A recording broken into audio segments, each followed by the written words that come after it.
ये block wise data fill हो गया आ गया है सारा। जिस तरह से आपके साइट में जो भी कोड आपके प्रोग्रामर ने यूज़ कर रखा था, उसी फॉर्मेट में हमारा सारा डाटा वहाँ से निकल के हमारे यहाँ पे आ गया है। कोई भी कोड नहीं आया है यहाँ पे। अगर कोड आ जाता तो आप उसको एडिट करते, तो उससे क्या था कि आपकी वेबसाइट डिस्टर्ब हो सकती थी। लेकिन यहाँ पे किसी भी तरह का कोई कोड नहीं निकल गया है। सिर्फ जो यूज़फुल कंटेंट है, जैसे फ़ोन नंबर चेंज करना है, ईमेल आईडी चेंज करनी है आपको, आपको फुटर चेंज करना है, फॉर्म के ऊपर जो लिखा रहता है वो चेंज करना है। तो हम यहाँ पे जैसे चेंज करते हैं, हमारा कॉपीराइट 2020 है, इसको हम करते हैं 25। ठीक है, सेव।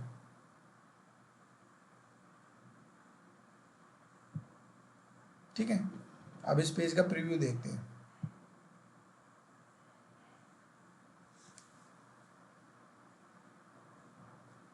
देखिए फुटर में जाते हैं हम, तो फुटर में देखिए पहले यहाँ पे 2020 था, 25 हो गया है। ठीक है, यानी कि इस तरह से मैंने बता दिया कि आप अपने टेक्स्ट को एडिट करते हो, देखो कहीं से कोई कोड डिस्टर्ब नहीं हुआ है, पूरा कोड जैसा था वैसे के वैसे ही है, कुछ भी डिस्टर्ब नहीं हुआ इस पेज के अंदर। सिर्फ कंटेंट एडिट कर दिया आपने, और वो भी सेल्फ, वो भी 1 मिनट के अंदर। नाउ अब हम चलते हैं, मान लीजिए मुझे इमेज चेंज करनी है इस पेज पे। ये जो मेरी वेबसाइट है, इसमें ये प्रीव्यू जो है, ये वाला प्रीव्यू जो है, इसके अंदर हमें क्या करना है, इमेज एडिट करनी है। अच्छा, एक और बात इसके अंदर खास बात है, अभी आप जो ये काम कर रहे हो ना, ये अपनी रियल वेबसाइट पे नहीं, ये आप कर रहे हो एक एडिट एआई बैकअप जो हमने लिया है ना, उसके अंदर आप काम कर रहे हो। यानी कि अगर कोई आपसे गलती हो भी जाती है तो भी आपकी ओरिजिनल वेबसाइट डिस्टर्ब नहीं हो रही है अभी। अभी आप जो है सारा अंदर ही काम कर रहे हो। ठीक है, एक बैकअप के अंदर। अच्छा, दूसरी बात है कि इसमें खास बात क्या है कि अगर मान लीजिए आपसे कोई गलती हो जाती है, तो हमने यहाँ पे एक रीसेट का ऑप्शन भी दे रखा है। अब जैसे ही रीसेट करेंगे वो ओरिजिनल फाइल वहाँ पे अपलोड हो जाएगी, और आपका सारा कोड जैसा पहले था वैसे के वैसे हो जाएगा। तो इसलिए आपको घबराने की कोई जरूरत नहीं। किसी भी एडिटिंग में खुल के एडिटिंग कीजिए, कितनी बार भी एडिटिंग कीजिए, एक दिन में 10 बार कीजिए, 20 बार कीजिए। आपको ये सोचने की जरूरत नहीं है कि मेरा पेज कहीं ख़राब ना हो जाए, कोई कोड ख़राब ना हो जाए, क्योंकि हमने रीसेट टूल साथ में दे रखा है ना। अब हम क्या करते हैं, सबसे पहले इसमें इमेज हमें एडिट करनी है। एक्स्ट्रा टैब को हम बंद कर देते हैं, एडिट इमेज।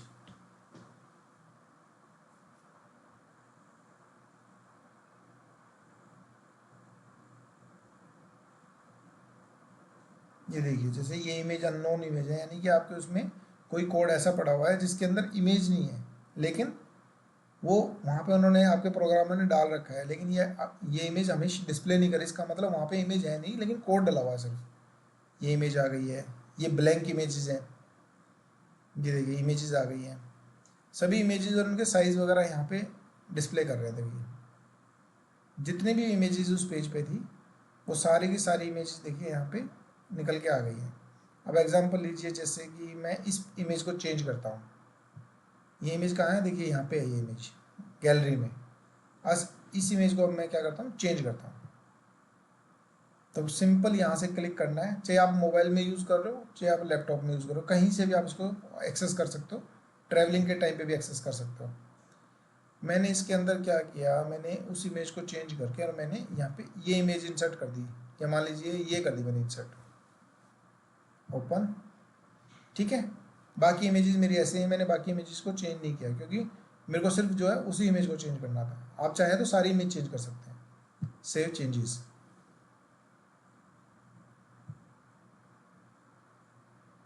ठीक है, अब देखिए मैं प्रीव्यू देखता हूँ दोबारा से।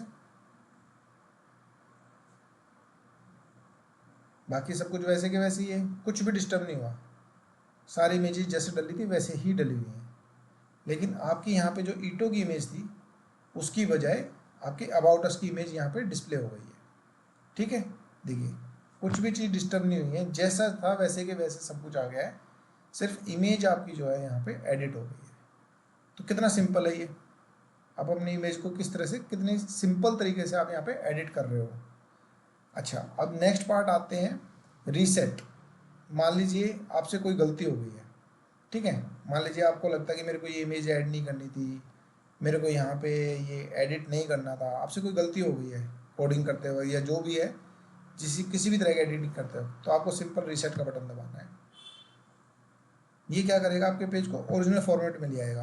यानी कि कितनी बार भी गलती हो जाए, रीसेट दबाइए, बात दोबारा से पेज वैसा ही हो जाएगा। अब देखिए इसी पेज को मैं रिफ्रेश करके दिखाता हूँ, तो देखिए 2020 हो गया वापस यहाँ पे, और साथ में वो इमेज वापस आ गई है यहाँ पे। तो कितना सिंपल है, यानी कि आपने बगैर किसी डर के, बगैर किसी प्रोग्रामर के, बगैर किसी एसईओ एक्सपर्ट के, आपने अपने इस पेज को दोबारा से एडिट कर लिया है। ठीक है, ये तो होगी एडिटिंग की बात। अब बात आ जाती है एसईओ की। मान लीजिए आपको एसईओ करना है वेबसाइट का, लेकिन आपके पास एसईओ एक्सपर्ट मिल ही नहीं रहा है आपको पता है, या फिर आपका बजट नहीं है उतना कि भाई मैं एसईओ बाहर से करवा सकूँ, आप चाहते हो कि मैं खुद ही एसईओ कर लूँ अपनी वेबसाइट का। तो यूट्यूब वीडियोस देख के आपको ये तो पता होता है कि एसईओ करने के लिए मेटा टैग ऐड करने होते हैं, डिस्क्रिप्शन ऐड करने होते हैं, जो कि गूगल में डिस्प्ले करते हैं।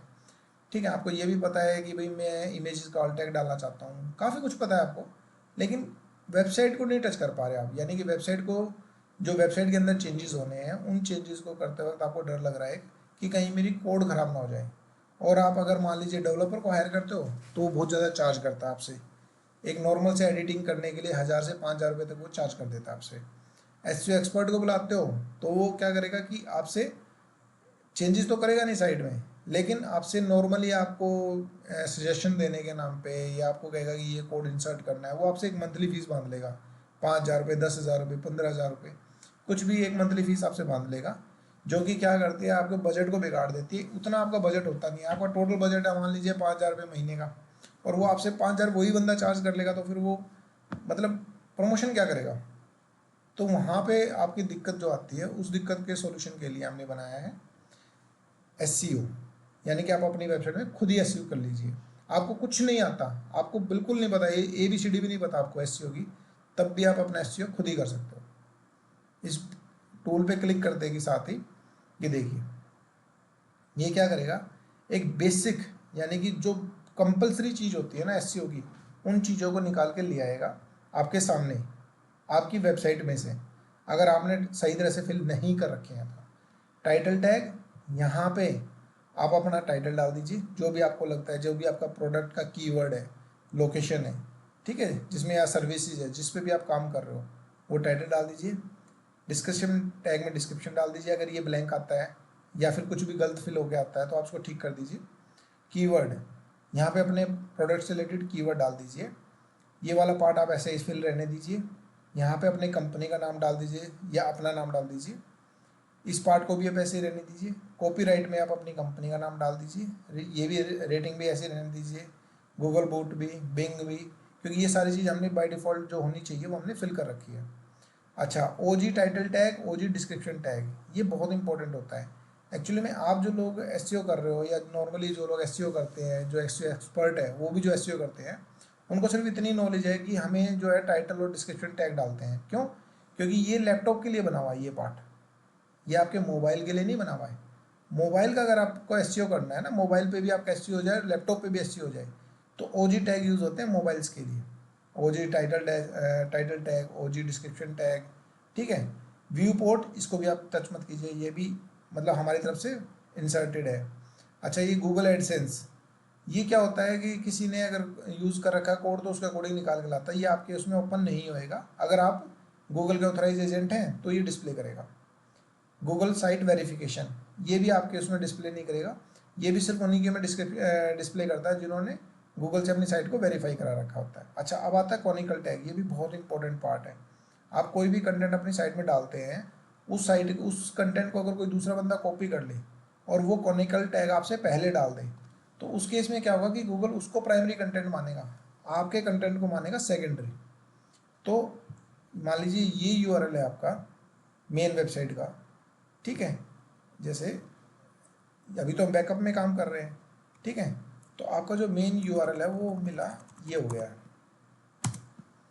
तो इस यूआरएल को आप कॉपी कीजिए और इसके अंदर इंसर्ट कर दीजिए, पेस्ट, ठीक है। और कॉपीराइट की जगह कॉपी, जो भी यहाँ पे कंपनी नेम है, इसको आप एडिट कर दीजिए। जैसे मैं डाल देता हूँ AIRN, ठीक है।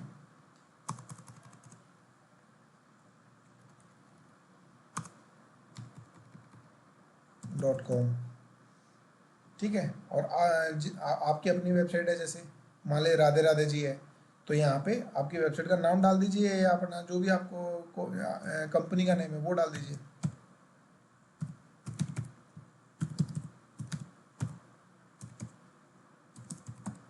ठीक है, इसको यहाँ से कॉपी करते हैं हम और इसी को ही हम यहाँ पे डाल देते हैं। ठीक है, अब मान लीजिए आपको, आप कहते हो कि जब मुझे पता नहीं टाइटल में क्या डालना है, मेटा टैग में क्या डालना है, कीवर्ड्स में क्या डालना है, तो हमने यहाँ पे आपको यूआरएल स्क्रैपर दे रखा है।